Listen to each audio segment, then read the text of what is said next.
Then ഇത് 5000 രൂപ 35 രൂപ വെച്ച് ചെയ്യുന്ന ഇവനും 300 സ്ക്വയർ ഫീറ്റ് ഏരിയ മതി.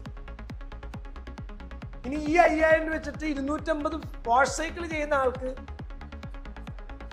150 സ്ക്വയർ ഫീറ്റ് ഏരിയ. ഇവനും കിട്ടുന്ന 5000 ഇന്ത്യൻ കറൻസി, ഇവനും കിട്ടുന്ന 5000 Indian currency.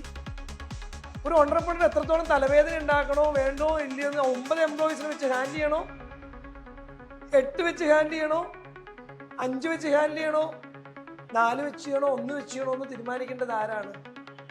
Employer or investor. Then അതിന് സിസ്റ്റമാറ്റിക്. പിന്നെ ഈ ഒരു സ്റ്റേജ് ഒക്കെ എന്തായി? അപ്പൊ നിങ്ങൾ ചോദിക്കും, ഈ സ്റ്റേജ് ഒക്കെ ഓട്ടോമേഷൻ ചെയ്യാൻ പറ്റൂലേ? പറ്റും. ഈ 5 എംപ്ലോയി ചെയ്യുന്ന പണി കലണ്ടറിംഗ് മെഷീൻ എന്ന് പറയുന്ന ഒരു മെഷീൻ ഉണ്ട്.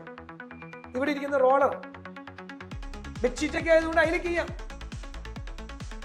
Bedsheet, pillow cover, table cloth, runner, napkins അതെല്ലാം അതിൽ ചെയ്യാം. അപ്പൊ ഇനിഷ്യൽ ഇൻവെസ്റ്റ്മെന്റ് കൂടും.